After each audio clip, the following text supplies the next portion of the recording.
তো বন্ধুরা, কি বলবো, আজকাল চারিদিকে যখন ফলো করি দেখি প্রত্যেকটা সংসারে এত অশান্তি। সে যে সম্পর্কে হোক, ভাই বোন সম্পর্ক বা ব্লাড রিলেটেড বা আত্মীয় পরিজন, সবারই মধ্যে না ইগোর লড়াই। মানে এ ওকে নামাবে তো এ ওকে সহ্য করতে পারছে না, মানে একদম অবক্ষয় যাকে বলে। তো বন্ধুরা, ছোট্ট থেকে একটা ধাপে ধাপে যে সম্পর্কগুলোকে যত্ন করে তুমি তৈরি করেছো এক ধাক্কায়, সেই সম্পর্কগুলো ভেঙে দেওয়ার কি খুব দরকার? একটু আন্ডারস্ট্যান্ডিং করলে কি এগুলো টিকিয়ে রাখা যায় না? দেখো, সমাজ ব্যবস্থাটা না একদম নোংরা মানসিকতা। জয়েন্ট ফ্যামিলি নেই বললেই চলে।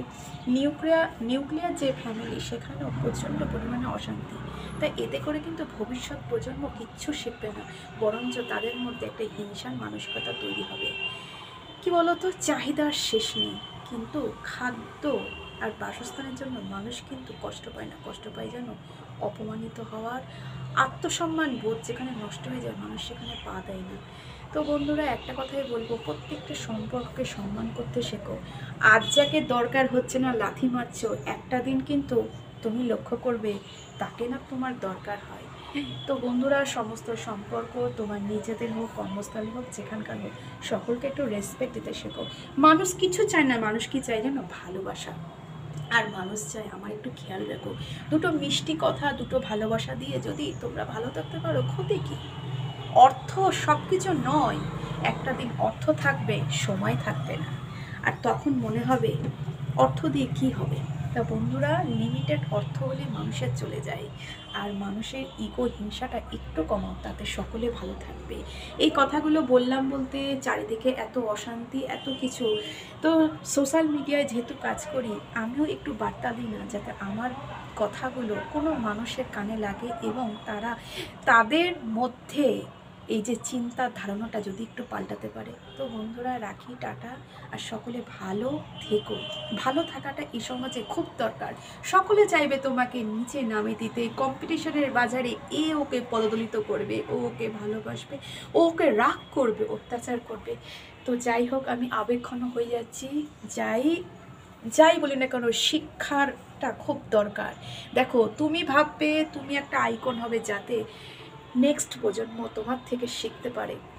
আর যদি সেটা শিখতে না পারো, মানুষ হয়ে কী লাভ?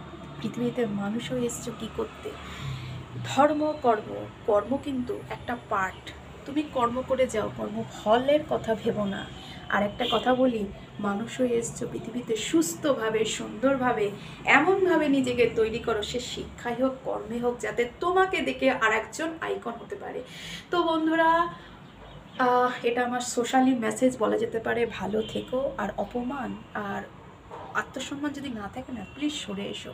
একা থাকা খুব ভালো, কিন্তু অত্যাচার আর মনের মধ্যে কি বলবো, কষ্ট নিয়ে বেঁচে থাকা যায় না। তাই বন্ধুরা, নিজেকে ভালোবাসো। নিজেকে ভালোবাসলে সমাজের পারিপার্শ্বিক কোনো কষ্ট তোমাকে আঘাত করতে পারবে না। তো টাটা, বাই বাই, ভালো থেকো। আর সকলে সুন্দরভাবে পৃথিবীতে বাঁচো। এই পৃথিবীতে সকলের বাঁচার একদম অধিকার আছে, কারণ পৃথিবীতে সব কিছু সুন্দর। দুটো ঘর আর কি বলবো, এগুলো সম্পদ, পার্থিব সম্পদের বাইরে গিয়ে তুমি যদি পৃথিবীটাকে দেখো না, পৃথিবীতে অনেক কিছু আছে, ভালো খারাপ মানুষ আছে। আর তুমি চিন্তা করবে, তুমি যে জায়গাটা আছো তার থেকেও মানুষ কষ্টকর আরও জায়গা থাকে। তখন যদি তুমি নিজেকে বিচার করো, হ্যাঁ আমি তো ভালো আছি। তো বন্ধুরা, ভালো থাকো। এই যুগে ভালো থাকাটা খুব দরকার। আর নিজেকে ভালোবাসো, সেলফ রেসপেক্ট করো, সুকর্ম করো, বাকিটা ঈশ্বরের উপর ছেড়ে দাও, ঈশ্বরই ভরসা। টাটা, বাই বাই, ভালো থাকো। পরবর্তী ব্লগে তোমাদের সাথে দেখা হচ্ছে।